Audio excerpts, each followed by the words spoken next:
Kallëzim penal kundër ish kryetarit të Sarajit Blerim Bexheti dhe 7 të tjerave për keqpërdërim të detyrës zyrtare.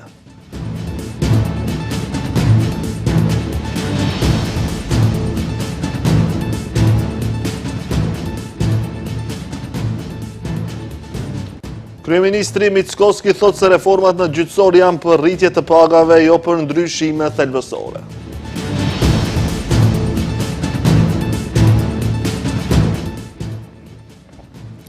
Halil Snopçe i kërkon KSZ-s të mos lejojnë ndërrimin e kandidatëve për kryetar komunësh gjatë përsëritjes së zgjedhjeve në disa komuna.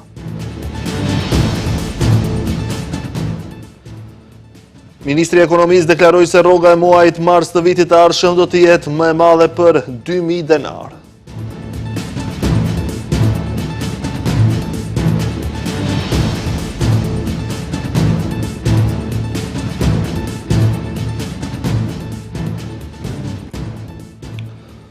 Shëndetje shikues të nderuar, jemi me lajmet në televizionin Shenja. Ish kryetari i komunës, aktualisht deputeti BDI-s, Blerim Bexheti përballet me kallëzim penal për disa vepra penale.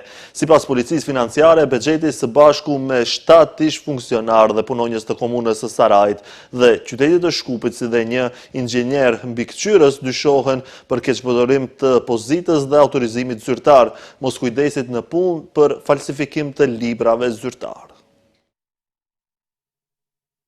Policia financiare ka njoftuar se ka dorëzuar kallëzim penal kundër 8 personave, ish funksionar dhe punonjës të komunës së Sarajit dhe qytetit të Shkupit, si dhe ndaj një inxhinieri mbikëqyrës, të cilët dyshohen për keqpërdërim të pozitës dhe autorizim zyrtar, moskujdesit në punë dhe për falsifikim ose shkatrimit të librave zyrtar. Në mesin e të denoncuarve është edhe ish kryetari i komunës, aktualisht deputeti BDI-s Blerim Bexheti. Ekzistojnë dyshime se personat e akuzuar të punësuar në komunën e Sarajit, edhe pse ishin të vetëdijshëm që për parcelën kadastrale KP 10.405/6 KO Saraj nuk ekzistonte një plan i detajuar urbanistik. Duke të kaluar autorizimet e tyre zyrtare, hartuan dhe miratuan një kopje të planit dhe leje ndërtimi me përmbajtje të pasakt, si dhe llogaritje për kompenzim të tokës ndërtimore, në kundërshtim me ligjin. Ndërkohë, inxhinieri mbikëqyrës kreu kontroll teknik të objektit dhe përgatiti raport përfundimtar me përmbajtje të pasakt.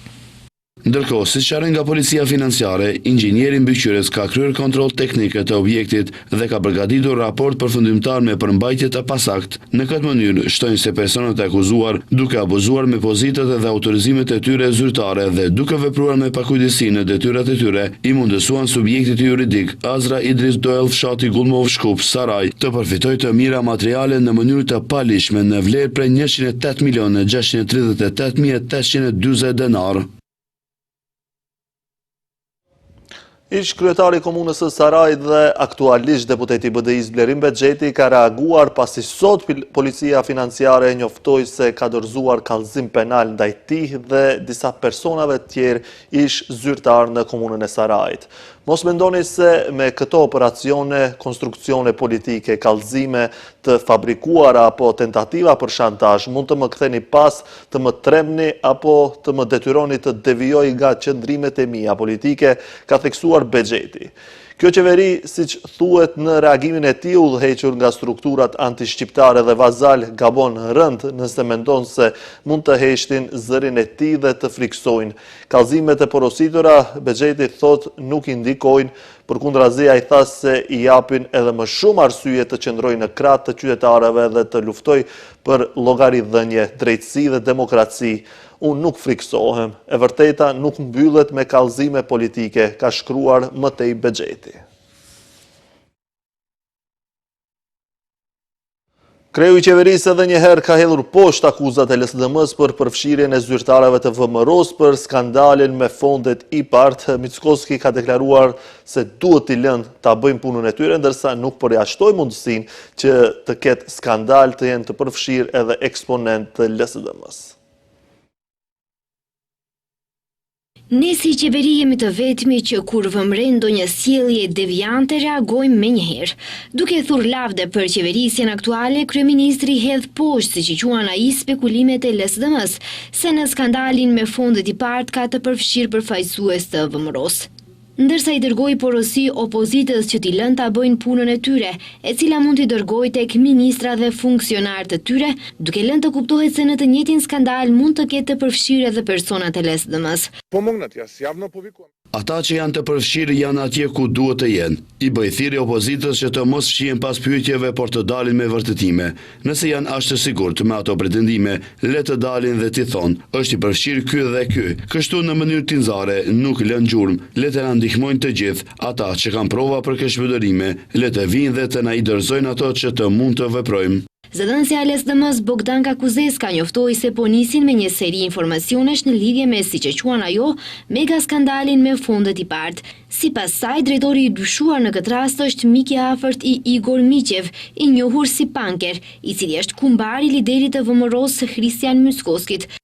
Nga ajo që na është dhënë nga sinjalizues, të punësuar në Ministrinë e Bujqësisë është kumbari Myskoskit, ai që përmendet si personi kryesor i mundshëm përgjegjës për të gjitha skemat kriminale dhe presionet në ministri. Prandaj, sipas të njëjtave informacione, edhe ai duhet të ishte përfshirë në hetim. LSDM kërkon që hetimi për këtë rast të zgjerohet menjëherë nga prokuroria dhe në hetim të përfshihen të gjitha abuzimet që kanë ndodhur në agjenci dhe në sektorin e bujqësisë. Edhe njëherë, kryeministri Myskoski ka deklaruar se nuk e lejon morale që të lejoj rritjen e pagave për gjykatësit dhe prokurorët, duke përsëritur arsyetimin se ata ka rejting shumë të ullët. Kreu i qeverisë ka deklaruar se të ashtu quajturat reforma në sistemin gjyqësor kanë për qëllim rritjen e pagave e jo ndryshime thelbësore. Sa i përket Luf Gjogocevskit, prisni dhe do të shihni. Kaq të shkurtë kishte komentin kryeministri për prokurorin publik shtetëror, për të cilin pati paralajmëruar se do ta shkarkojë pas zgjedhjeve lokale. Ndërsa sa i takon reformave në gjyqësor, për të cilat kishte kritika edhe në raportin e fundit të Komisionit Evropian, kryeministri qartazi shprehet se nuk e ka ndërmend t'i bëjë. E di që do të mos sulmojnë, por morali im nuk më lejon që të pajtohem për rritjen e pagave të atyre njerëzve që nuk kanë as pak rating. Nëse kjo është e reforma kyçe, më falni, por nuk do ta pranoj. Nuk mund të ndaj më shumë para se sa vendet më të zhvilluara në Europë për financimin e gjykatave. Nuk mund ta bëjmë. Opinioni duhet ta di se reformat në ato ligje janë për paga më të larta, jo për ndryshime thelbësore. Situata do të mbetet e pandryshueshme edhe në rrugën e saj drejt BE-s. Myskoski thosë se sa është ai kryeministër nuk do të lejojë të bëhen ndryshime tjera, sepse e kaluara ka treguar se kur vendi e ndërroi emrin, RMV nuk hyri në BE. Para 8 vitesh, kur ndëruam emra e mbi emra, na thonë se nëse i ndëronim, për 3-4 vite do të ishim në BE. Ato 3-4 vite kaluan dhe ja ku jemi, ku ishim para 25 vitesh. Në rregull, nëse ndërrojmë kushtetutën, nëse mundet edhe të mos jemi maqedonas, të jemi diçka tjetër, do të jemi më të mirët, ashtu siç po na bën dikush bullying dhe dëshiron ta ndalojë Maqedoninë të përparojë drejt BE-s, këtë nuk do ta lejojmë, derisa të jem unë kryeministër. Kurse për ndryshimet në kodin penal, kryeministri tha se ato do t'i vendosin në procedurë parlamentare më së voni deri në vitin e ri, për të mos lejuar gjykatën, siç u shpreh ai, që të bëjë amnisti kolektive dhe që kriminalët dalin nga burgjet. Alianca për shqiptarët e drejtuar nga Arben Taravari po i kërkon Komisionit Shtetëror të Zgjedhjeve që të mos lejoj partitë që të ndryshojnë kandidatët për zgjedhjet e përsëritura në disa komuna. Deputeti Halil Snopçe tha se në rast se KSZ-ja do të lejoj partitë të ndryshojnë kandidatët, zgjedhjet nuk do të ishin përsëritje, por zgjedhje të reja. Deputeti Aleancës për Shqiptarët krahu i Arben Taravarit, Halil Snopçi, ka kritikuar Komisionin Shtetëror të Zgjedhjeve dhe ka kërkuar nga i njëjti organ që të mos u lejoj partive politike të ndryshojnë kandidatët për kryetar komunash në 4 komunat që zgjedhjet janë shpallur të pavlefshme. Sipas Snopçes, në rast se KSZ do të lejoj partive të ndryshojnë kandidatët, zgjedhjet nuk do të ishin përsëritje, por zgjedhje të reja. Mohoi të gjitha zërat e mundshëm për përçarje brenda Aleancës Kombëtare për Integrim dhe tha se të gjithë subjektet brenda këtij koalicioni do të vazhdojnë të mbështesin përsëri Valbon Limanin. Valbon Limani do jetë prapë dhe Valbon Limani është do jetë kryetar gjithsesi. Valbon Limani është edhe ushtrues detyre kryetar komune, ajo nuk ka dilema. Po ne flasim për një dilemë juridike, nëse ti referohesh në ligj, zbato deri në fund. Mos e zbato ligjin në mënyrë të sekvencuar ashtu ku të konvenon ty dhe në pjesën ku nuk të konvenon mos e zbatosh ligjin. Pra kjo është dilema. Nuk ka lidhje tash. Ne përsëri do gërëm në kuadër të koalicionit Aleancë Kombëtare për Integrim. dhe bashkëpunimi vazhdon, pra nuk ka asnjë problem aty. Snopçe shtoi se Valbon Limani sipas ligjit përveç qeverisje lokale është ushtrues detyre deri në zgjedhjen e kryetarit të ri. Sipas ligjit për qeverisje lokale, thotë se ai është zgjedhur ushtrues detyre dhe detyrën e ushtron deri në zgjedhjen e kryetarit të ardhshëm, në zgjedhje të rregullta. Në Gostivar nuk kemi kryetar, që i bie Valbon Limani sipas ligjit për qeverisje lokale duhet të ushtron detyrën deri në fund.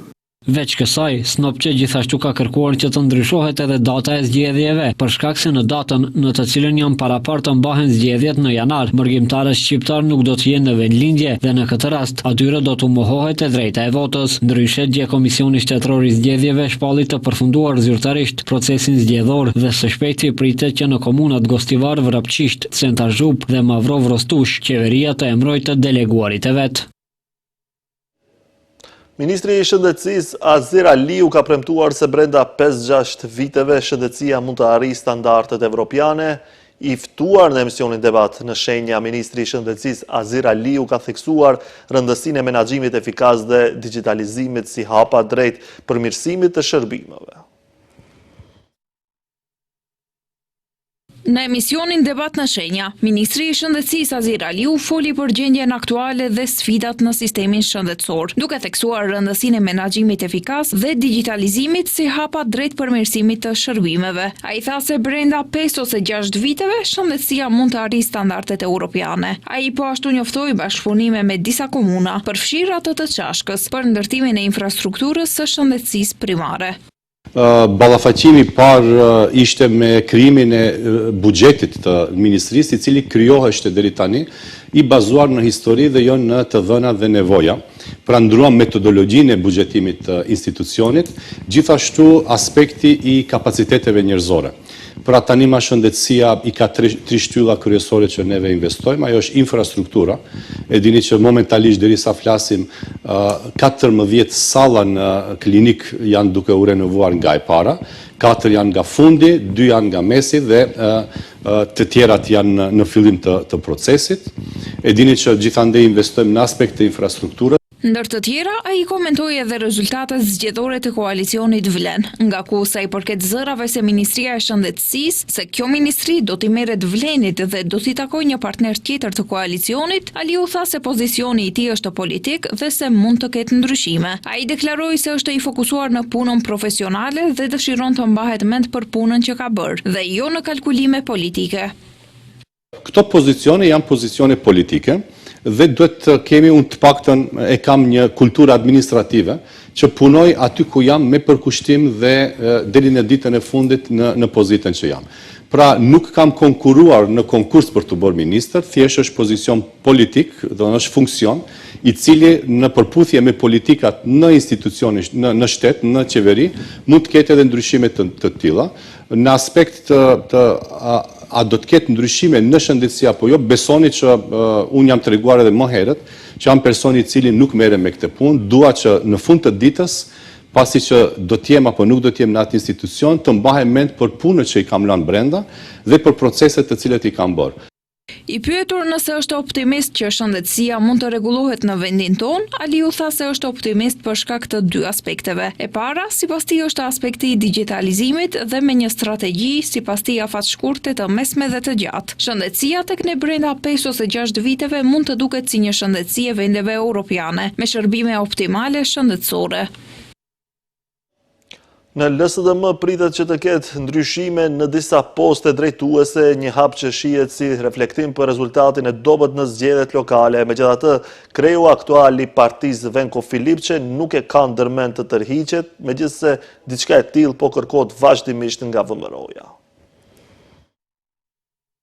Pasi LSDM po kalon në një fazë të vështirë, kreu kësaj partie Venko Filipçe po mundohet të freskojë disa pozita me emra të rinj përveç pozicionit të tij. Ai njoftoi se ish kandidati për kryetar të komunës së Aerodromit nga radhët e LSDM-s, Aleksandr Trajanovski, do të propozohet për nënkryetar të ri të partisë. Filipçe e bëri të ditur këtë vendim para mbledhjes së kryesisë ekzekutive, ku siç e theksoi, do të paraqiten pjesë të planeve për ndryshime kadrovike dhe politike brenda partisë. Ai u bëri antarëve dhe simpatizantëve për durim dhe mirëkuptim, duke theksuar se procesi po zhvillohet me kujdese dhe me strategji të qartë. Doktorat Aleksandr Trajanovski, Doktor Trajanovski është njeri zakonisht i përkushtuar ndaj partisë, zhvilloi një fushat të shkëlqyer dhe të dallueshme dhe tërhoqi vëmendje të madhe në publik. Mendoj se ky është përforcim i rëndësishëm kadrovik në nivelin drejtues të LSDM-s. Ky ndryshim kadrovik vjen pas dorëheqjes së ish-nënkryetares Ana Qupeska, e cila e paraqiti dorëheqjen para raundit të dytë të zgjedhjeve lokale. Filipçe hodhi poshtë spekulimet sa ju kishte ofruar funksione ish-kryetarëve të komunave dhe ishte refuzuar, duke i quajtur ato biseda kafeneja pa asnjë bazë. Në parti nuk ka asnjë përçarje, përkundrazi ekziston një ndjenjë fort uniteti dhe qëllimi të përbashkët, theksoi lideri i LSDM-s. Ministri i Ekonomisë dhe Punës Besar Durmishi ka njoftuar se rroga e muajit mars të vitit të ardhshëm do të jetë më e madhe për 2.000 denar. Ai sqaroi se kjo është pjesë e planit të qeverisë për përmirësimin e standardit jetësor dhe për krahjen e punëtorëve me të ardhura më të ulta. Për 2.000 denar do të jetë më e lartë rroga e muajit mars të vitit të ardhshëm, ka njoftuar kështu ministri i Ekonomisë dhe Punës Besar Durmishi. Sipas ministrit, ky hap është pjesë e planit të qeverisë për përmirësimin e standardit jetësor dhe për krahjen e punëtorëve me të ardhura më të ulta. Ai gjithashtu ka njoftuar se me ndryshimet e reja ligjore, qeveria dhe ministria që ai drejton po krijojnë kornizë të qëndrueshme që do të mundësojë investime cilësore, hapjen e vendeve të reja të punës. Shtoi se qëllimi është që përmes masave të reja të nxisin investime me vlera më të mëdha, të cilat sipas tij do të zhvillojnë industrinë e prodhimtarisë. Këto janë kompani që realizojnë investim fillistar në shumën jo më pak se 100.000 euro. Edhe atë në kuadër të industrisë përpunuese, si nxitës i sektorit real, të jenë shtetas të Republikës së Maqedonisë së Veriut dhe të zotrojnë të paktën 51% të pronësisë së subjektit afarist. Është e rëndësishme të theksohet se subjektet me veprimtari në bujqësi primare, pylltari dhe peshkim, si dhe ato me aktivitete ndërtimore që lidhen me ndërtimin dhe shitjen e banesave dhe ndërtesave afariste, nuk kanë mundësi të aplikojnë për mbështetje financiare. Përndryshe, Durmishi ka njoftuar se zbatimi i ligjit fillon më 1 janar të vitit 2026 dhe se presin rezultate konkrete dhe të matshme, ndërsa tha se Ministria e Ekonomisë dhe Punës mbetet e përkushtuar në krijimin e klimës së përshtatshme dhe mbështetëse të bizneseve. Ministria e Arsimit dhe Shkencës ka hapur një afat shtesë për aplikimin e studentëve për racion të subvencionuar ushqimor, pasi mbi 1.000 student kanë mbetur pa subvencion për shkak të vonesave administrative dhe mosdërzimit të listave nga disa fakultete. Aplikimet për afatin shtesë janë të hapura deri më 16 nëntor, ndërsa duhet të dorëzohen në formë elektronike. Për studentët që kanë humbur afatin e aplikimit për ushtrimin e të drejtës për ushqim të subvencionuar në afatin që nga 1 deri më 5 nëntor, Ministria e Arsimit dhe Shkencës ofron afat shtesë aplikimi, duke filluar nga sot deri më 16 nëntor 2025. Ministria e Arsimit dhe Shkencës njoftoi se kandidatët duhet të aplikojnë në formë elektronike në linkun e web faqes për shërbime elektronike dhe kur të aplikojnë të plotësojnë formularët kërkesë për fitim të së drejtës për ushqim të subvencionuar për studentët dhe deklarat për saktësinë e të dhënave të vendosura në kërkesën për fitim të së drejtës për ushqim të subvencionuar për student, të cilat do t'i nënshkruajnë dhe do t'i bashkangjisin aplikimit elektronik. Ndërkaq fondet ata thonë se do të fillojnë që t'i marrin pas fundit të muajit në të cilin kanë aplikuar.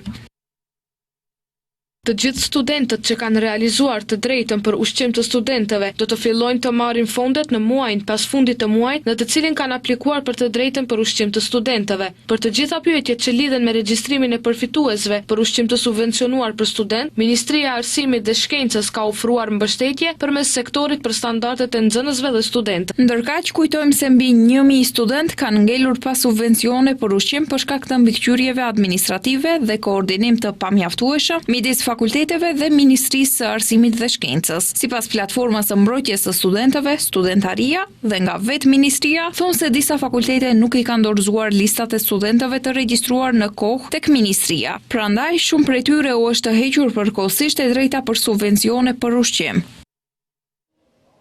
Në prag të fillimit të sezonit dimror, Ministria e Punëve të Brendshme ka filluar një fushat për rritjen e sigurisë në trafik. Nga MPB u kanë rikujtuar shoferëve pajisje që duhet të posedojnë varësisht prej llojit të makinave të tyre, duke filluar nga 15 nëntori. Ndërkohë, u kanë bërë thirrje që të respektojnë rekomandimet e autoriteteve që vlejnë për vozitje gjatë stinës së dimrit.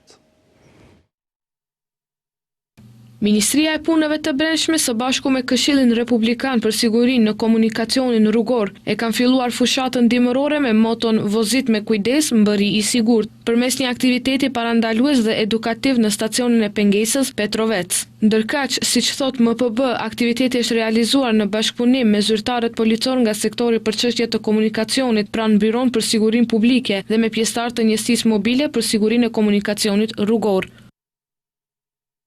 Sipas rregullores, përpajisje dimërore të detyrueshme për automjetet motorike deri në 3500 kg nënkuptohen goma dimërore me thellësi minimale të shollës prej 4 mm në të 4 rrotat, ose goma verore me të njëjtën thellësi minimale 4 mm, së bashku me zinxhir bore për rrotat lëvizëse. Për automjetet me lëvizje në të gjitha rrotat, kërkohen goma dimërore në të gjitha rrotat me thellësi minimale prej 6 mm, ose goma verore me thellësi prej 4 mm dhe zinxhir bore. Ndërkaq, MPB dhe Këshilli Republikan për Sigurinë në Komunikacionin kanë bërë apel për të gjithë pjesëmarrësit në trafik që të ndjekin disa rekomandime si të ndiqen informacionet për kushtet atmosferike, përshtatja e mënyrës së ngasjes me kushtet e rrugës, të respektohen rregullat dhe dispozitat e trafikut, të mbahet në automjet pajisje dimërore, të kryhet kontroll dimëror i automjetit, distancë midis automjeteve dhe të shmangen frenimet e menjëhershme. MPB njofton se siguria në rrugë është përgjegjësi e përbashkët dhe vetëm në këtë mënyrë mund të ndërtohet një kulturë e sjelljes së përgjithshme dhe të sigurt në komunikacion.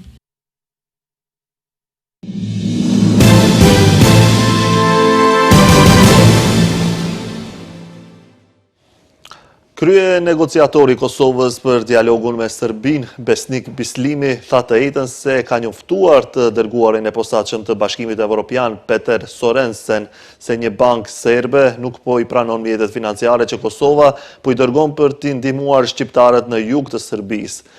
Në një shkrim në Facebook, Bislimi tha se 3650 fëmijë shqiptar në Lugin të Preshevës janë duke përdorur 35428 tekste shkollore të financuara nga qeveria e Kosovës pas kërkesës zyrtare të Këshillit Kombëtar Shqiptar atje. Megjithatë, shtoi ai pagesa përkatëse prej 304.511 euro për furnizim me tekste shkollore për krahje aktivitete ndërkombëtare të avokimit dhe funksionimit institucional të KKSH-s është bllokuar 3 herë radhazi nga banka pranuese në Serbi. Bislimi e cilësoi këtë si model të qëllimshëm administrativ që synon të pengojë mbështetjen e ligjshme dhe transparente për komunitetin shqiptar në jug të Serbisë.